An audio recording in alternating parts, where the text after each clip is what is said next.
Here now in this video we are concerned with the protein structure. As far as the structure of protein is concerned, protein structure is depend on the arrangement of polypeptide chains, because you know that protein molecule is formed by amino acids, number of amino acids, number of polypeptide chains combined together, and it forms a protein molecule. Amino acid is the basic structure which actually forms the polypeptide chains, and then polypeptide chains are combinedly forms a protein molecule. That means structure of protein is depend on the number of polypeptide chain, a folding of polypeptide chain, arrangement of polypeptide chain, and according to that criteria, proteins are divided into 4 different types. That is primary protein, secondary protein, tertiary protein, and quaternary protein. And these proteins are arranged according to the complexity in the development. For example, primary proteins are having simple structure. They are only developed by the linear arrangement of polypeptide chain. One or some more polypeptide chains combines together, but there is no complication. A linear arrangement of polypeptide chains are there. Polypeptide chains are arranged without folding. Its linear arrangement is there, foldings are not there, and due to that these proteins are simple protein. And complexity increases in the secondary protein, again increases in tertiary protein, and quaternary proteins are more complex, more globular in nature, more foldings are there. That means these 4 types of proteins are depends on the increasing complexity of arrangement of polypeptide chains.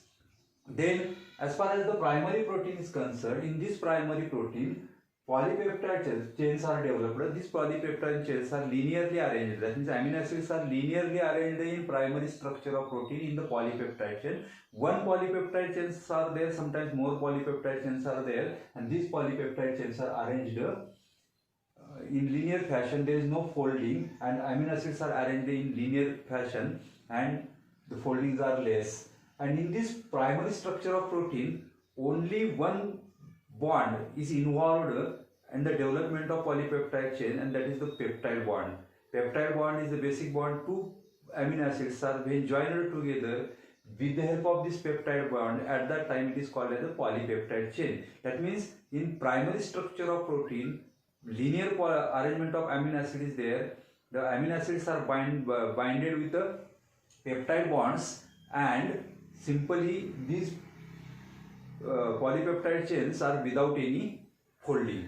This is called as a primary structure. In case of primary structure, in case of hemoglobin, there are near about 141 to 146 amino acids are present. In case of myosin type of protein, 154 amino acids are present. That means these are the some examples of primary structure of protein. In that case, a number of amino acids are there. They are somewhat different, and these amino acids simply forms the different types of hemoglobins in the blood is having the same structure, same arrangement, and a number of amino acids are somewhat different. 141 to 146 amino acids are present in the linear arrangement of polypeptide chain. Then in case of secondary proteins are somewhat complex than the primary protein, and there are some folding, more foldings are present than the primary protein. Here these polypeptide chains are much folded than the primary protein,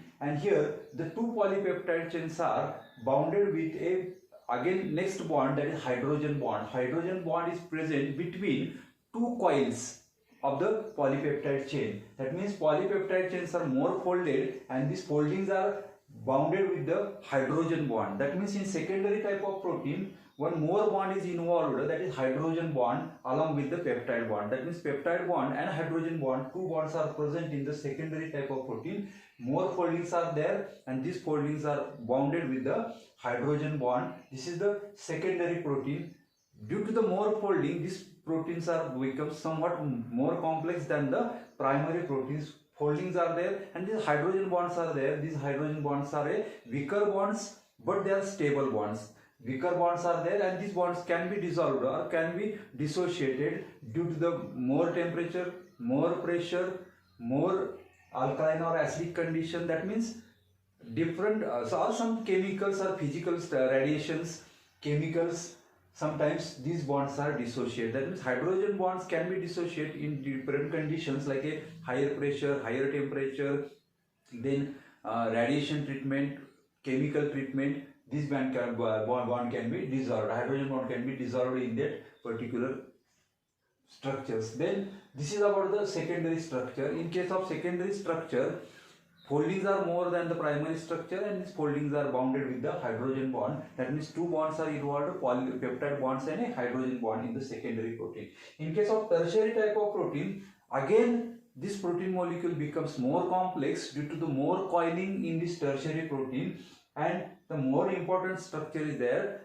Number of bonds are involved along with the peptide bonds in case of tertiary type of protein. That means in tertiary protein here there are 4 or 5 bonds are involved in the development of polypeptide chain and in the bounding of this coiled polypeptide chain. If these coils are bounded with the different types of bonds, for example, in this tertiary type of protein, ionic bonds are there, disulfide bonds are there, then hydrophobic bonds are present. That means except covalent bond, remaining all bonds are present in the tertiary type of protein. In case of these bonds, the bonds are developed in between two coils or two foldings, and two differently arranged amino acids are come closer due to these bonds. For example, the disulfide bonds are present in between two coils, and in between the amino acids present in the two different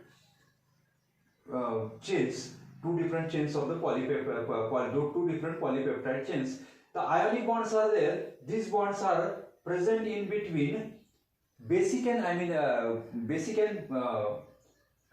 amino acids. That means basic and acidic amino acids present in the two different regions are to present in away from each other. They are, if they are come closer due to the folding, at that time the bonds are developed in between basic and acidic amino acid, that is called as ionic bond. The hydrophobic bonds are developed between two amino acids having a polar and non-polar structure. That means polar and non-polar side chains. That means these two polar and non-polar amino acids, when come closer, at that time hydrophobic bonds are developed. That means hydrophobic bond, ionic bond, disulfide bonds are present in the tertiary type of protein along with the hydrogen bond and a peptide bond. That means hydrogen bond, peptide bonds, ionic bond, hydrophobic bond, disulfide bond, these 5 type of bonds are present in the tertiary type of protein, and due to that these proteins are more complex than the secondary protein. That means primary protein is having only linear arrangement of polypeptide chain, secondary proteins are more folded polypeptide chain along with the hydrogen bonds. In case of tertiary type of protein, again the foldings are more, and these foldings are bounded with the different types of bonds such as a hydrogen bond, ionic bond, hydrophobic bond, disulfide bond. Except covalent bond, in case of tertiary type of protein, all types of bonds are involved, and due to that it becomes more complex, more polypeptide chains are there, and due to that it is a more complex structure than the primary and secondary type of protein. And in case of quaternary type of protein, type of protein is a higher level of organization because it is a much globular. A large number of polypeptide chains are involved in this quaternary type of protein. These polypeptide chains are having more coiling, more folding, and due to that it becomes complex and globular structure. And in this quaternary type of protein, all the bonds are involved along with the covalent bond. That means all bonds are present in the quaternary type of protein. These bonds bounded the coiling of the protein, a firm coiling of the protein, tight coiling of the polypeptide chains, and more polypeptide chains are involved. All the polypeptide chains are more coiled, more folded, and bounded with a number of different bonds. Hence, the quaternary type of proteins are more complex or higher level of organization than the other 3 types of protein. That means all that 4 types of proteins are simply arranged according to the organization of polypeptide chain, number of polypeptide chain, number of bonds involved in the polypeptide chain. That means all that characters, number of bonds, number of coiling, number of folding, and number of polypeptide chain, these proteins can be differentiated into primary structure, secondary structure, tertiary structure, and quaternary structure of protein.